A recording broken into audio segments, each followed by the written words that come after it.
En debate, la acusación constitucional formulada contra el exministro de Energía y Minas, Pedro Sánchez Gamarra, por la presunta infracción de los artículos 38 y 65 de la Constitución Política del Perú. Tiene la palabra el congresista Javier Velázquez.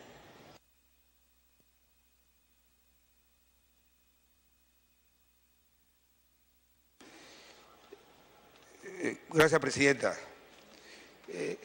Diré en términos generales que este proceso de infracción a un exministro de Estado que no es militante del partido, que tuvo la generosidad de dejar un organismo internacional como el Banco Mundial, donde actualmente es un consultor de reconocida trayectoria, no solamente en el país, sino en el mundo entero, fue convocado no por un primer ministro aprista, sino por el ahora colega parlamentario Yehudy Simons, para colaborar en un tema que él conocía, que era el sector energía y minas.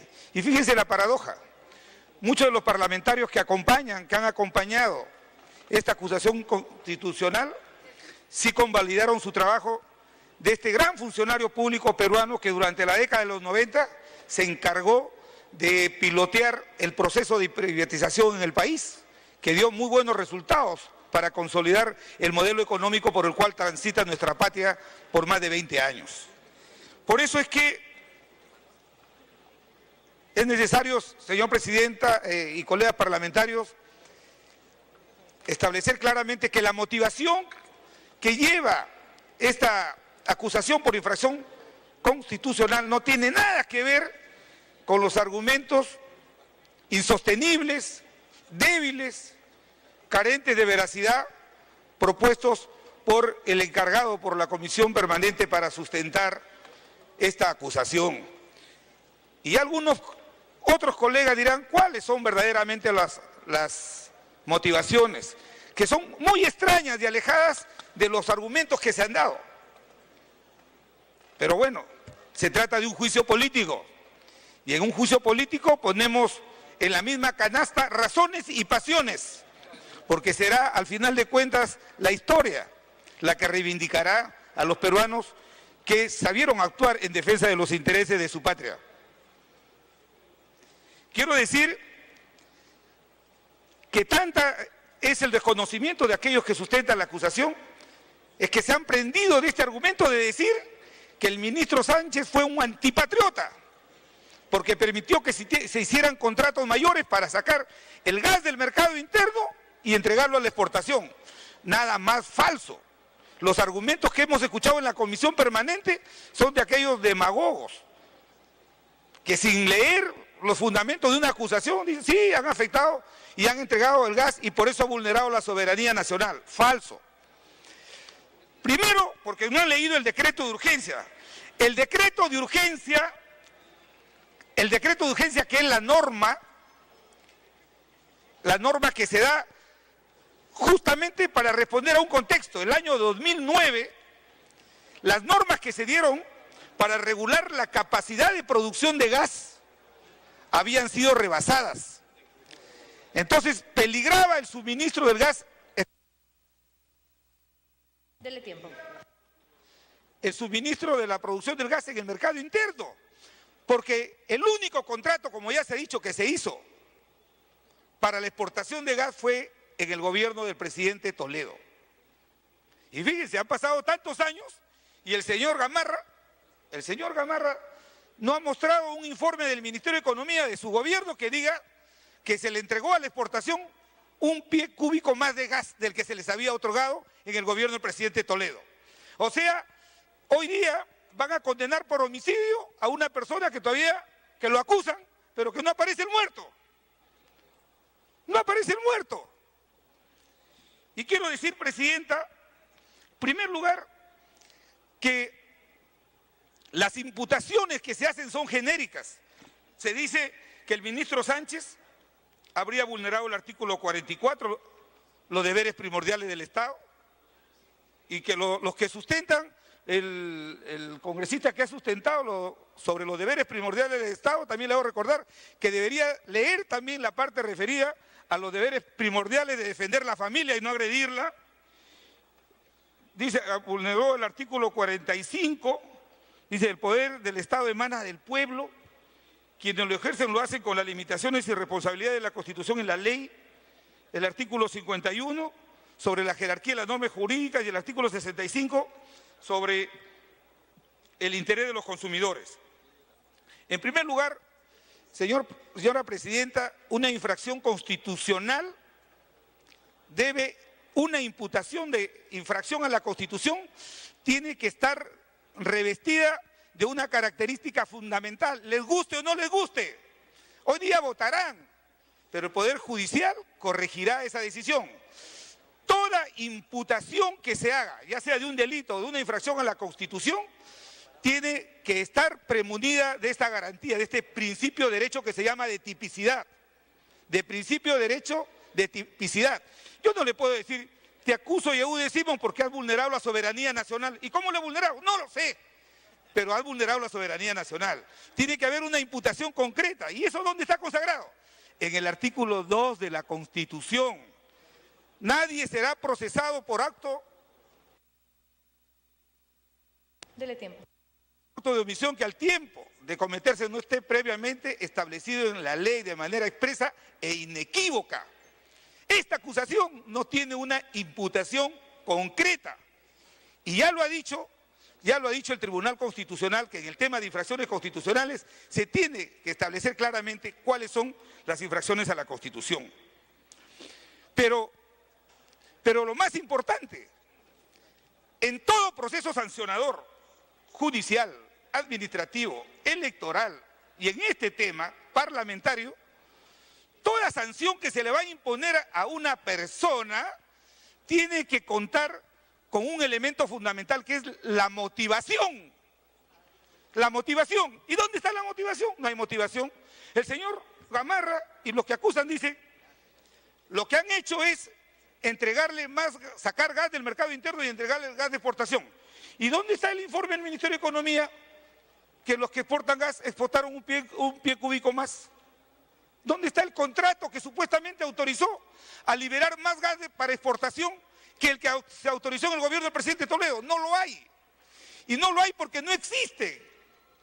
De tal manera que no hay motivación a un proceso sancionatorio como esto, y eso es terrible y gravísimo. ¿Y saben dónde parte el error? Y de ese error se han prendido los adversarios personales del exministro Pedro Sánchez, que han utilizado este mecanismo para tratar de inhabilitarlo. Es desconocer algo que es elemental. Este decreto de urgencia surge ante una emergencia que se presenta. La capacidad de producción de gas corría peligro y había que satisfacer la demanda interna. ¿Para qué? Para cubrir el mercado interno y el consumo de gas interno. Si no, nos hubiera dado el decreto de urgencia. Entonces, ¿en qué parte del decreto de urgencia se autorizan nuevos contratos? Lo que hizo el decreto de urgencia fue priorizar ante esa eventualidad que se presentó del desabastecimiento, de la falta de suministro de gas en el mercado interno. Se dio el decreto de urgencia para priorizar el suministro del gas. ¿Y qué se priorizó? Lo que dice el decreto de urgencia: los concesionarios de distribución del gas natural destinado al servicio público.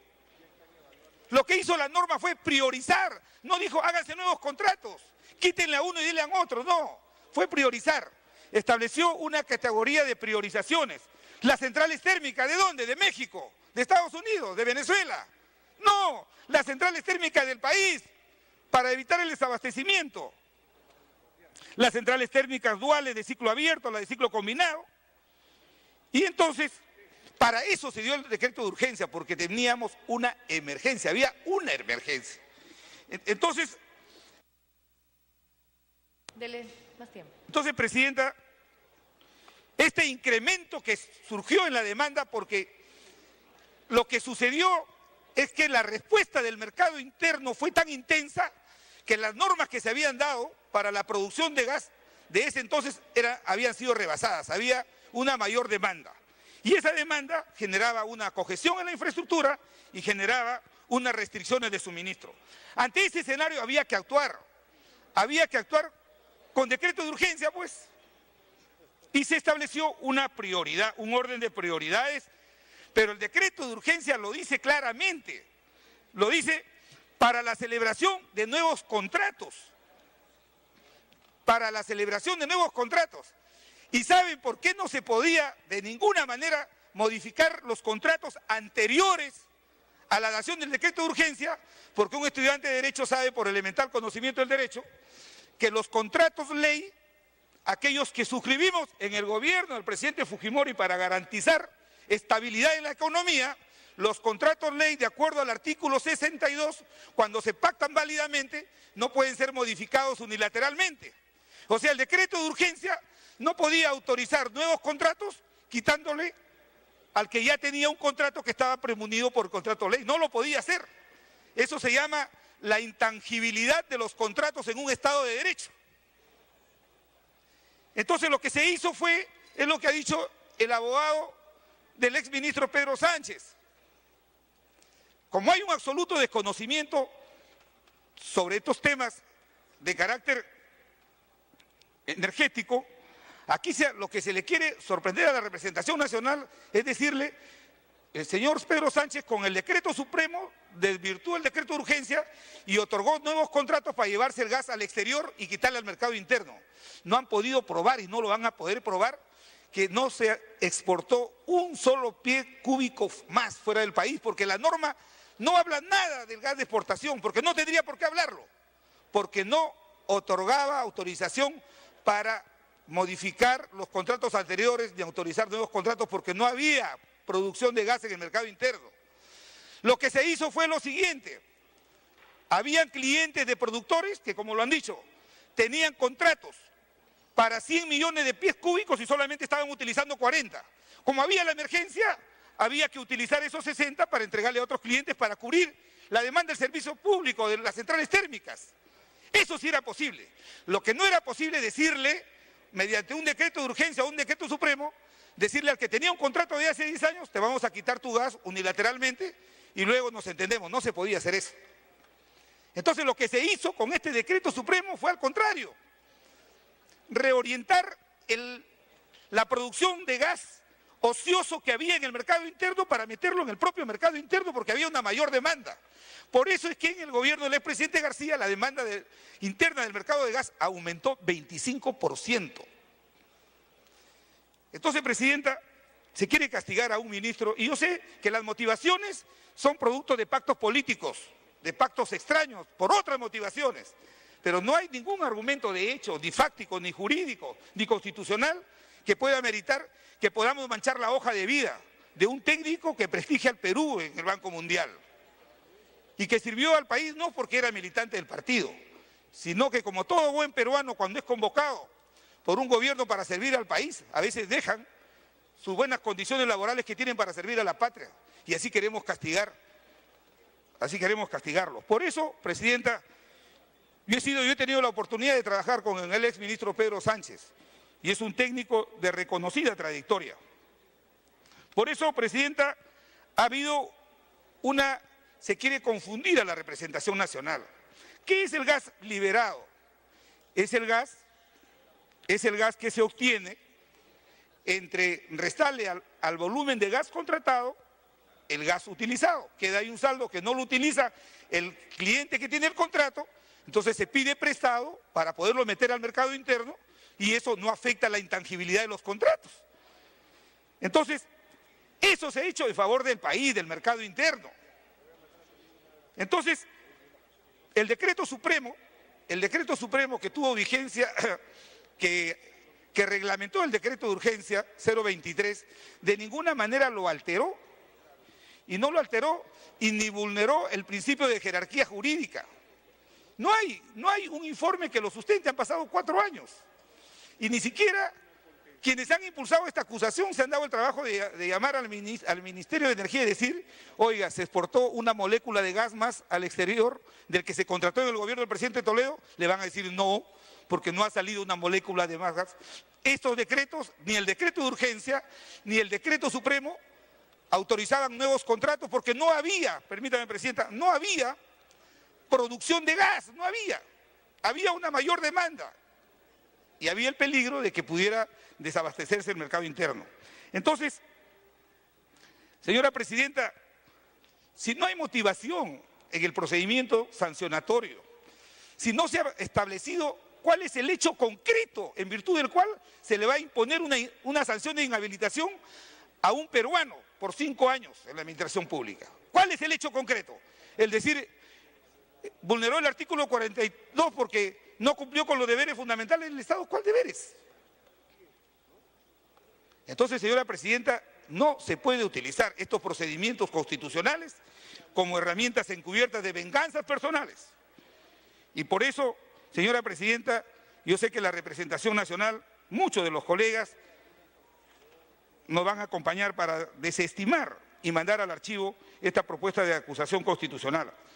Por último diré, señora presidenta, que el decreto supremo 067/2009 tuvo dos características. Atender las prioridades del mercado interno. Y si esto es falso, que alguien me demuestre concretamente que se sacó una molécula de gas del mercado interno para llevarlo al exterior. No tienen cómo probarlo, porque para eso no fue el decreto supremo. Y segundo, cuando el decreto supremo precisa y dice a los contratos a los que se refiere el decreto de urgencia 023/2009, son aquellos posteriores a la vigencia del decreto de urgencia, porque no se puede dar una norma, una ley, como un decreto de urgencia, para afectar los contratos anteriores, porque vulneraría el artículo 62 de la Constitución. Eso se llama garantizar la intangibilidad de los contratos. Por eso, señora presidenta, quiero pedirle a la representación nacional que no podemos seguir perdiendo el tiempo utilizando este palenco del pueblo peruano para canalizar a través de ellas encubiertamente nuestras venganzas personales. No hay ningún asidero, ni fáctico, ni legal, ni jurídico, ni constitucional que pueda meritar esta propuesta de sanción. Y como bien lo ha dicho, la semana pasada y ahora se pretende sancionar al expresidente García en el tema de los colegios emblemáticos, al ministro Sánchez. Pero aquí está, fíjense, el señor Rommel Augusto Roca Laos, el 27 de diciembre de 2012, plantea una acusación constitucional contra el primer ministro Juan Jiménez Mayor, Luis Miguel Castilla Rubio, Pedro Cateriano Bellido y Wilfredo Pedraza, por vulnerar diversos artículos de la Constitución. ¿Qué dice la Subcomisión de Acusaciones Constitucionales para declarar improcedente esta acusación constitucional planteada contra estos exministros? Y quiero que quede constancia de ello, porque no podemos tener un doble discurso. La Comisión de Constitución se ha pronunciado, la comisión presidida por el congresista Yatas del Partido Nacionalista, se ha pronunciado de que en un informe en el caso de la sentencia Tineo Cabrera, que esta no es vinculante. Pero fíjense el fundamento que da la comisión presidida por Marco Falconi y suscrito a este informe que manda el archivo esa acusación constitucional. ¿Quiénes la suscriben? La reconocida y prestigiada congresista Marisol Espinosa Cruz, la presidenta del Congreso Ana María Solórzano, el señor Teófilo Gamarra, Vidaurre contra Vidaurre, Rolando Reátegui, Víctor Andrés García Belaúnde, Esther Capuñá y José León Rivera, mandan al archivo por improcedente. ¿Y cuál es el argumento que dan en este informe para mandar el archivo la acusación constitucional contra estos ministros del régimen? Dicen, adicionalmente, el Tribunal Constitucional en el expediente 00156-2012, PHC-TC, en su fundamento 15, es la sentencia Tineo Cabrera. Señala textualmente, dice, cuando se controla la constitucionalidad de una norma con rango de ley, se enjuicia la legitimidad formal y o material de la norma, mas no el comportamiento de quienes la propusieron, aprobaron, suscribieron o refrendaron. Aquí se quiere castigar al exministro Sánchez, dice, por expeditar un decreto supremo. Dice, el Tribunal Constitucional y el fundamento sí, dele tiempo. Del informe de la subcomisión presidida por Marco Falconi en este periodo legislativo. Dice, La producción o creación de normas inconstitucionales no supone per se infracción a la Constitución en los términos del artículo 99 de la Constitución. Los congresistas no responden ante autoridad ni órgano jurisdiccional alguno por los votos u opiniones que emitan en el ejercicio de su función legislativa. Tampoco deben responder el presidente de la República, ni los ministros que aprueban leyes o decretos en el ejercicio de la función legislativa que llevan a cabo, según los procedimientos establecidos en la Constitución, por lo que se recomienda se declare improcedente la denuncia. Este fue el argumento, que la Comisión de Constitución dijo, no, esa no se debe aplicar para el caso Alan García y para el caso Pedro Sánchez, pero sí se debe aplicar para el caso del ministro Jiménez Mayor, del ministro Cateriano Bellido y de otros ministros, firmado por los congresistas del Partido Nacionalista y algunos de sus aliados. Seamos coherentes, señora Presidenta, y yo creo que este Parlamento no puede seguir distrayendo su tiempo en venganzas personales, en impulsar procedimientos de esta naturaleza que lo único que hacen es no solamente descalificar, sino deslegitimar una función que tienen los parlamentos democráticos y de los Estados de Derecho, que es la función de control político. Gracias, Presidenta.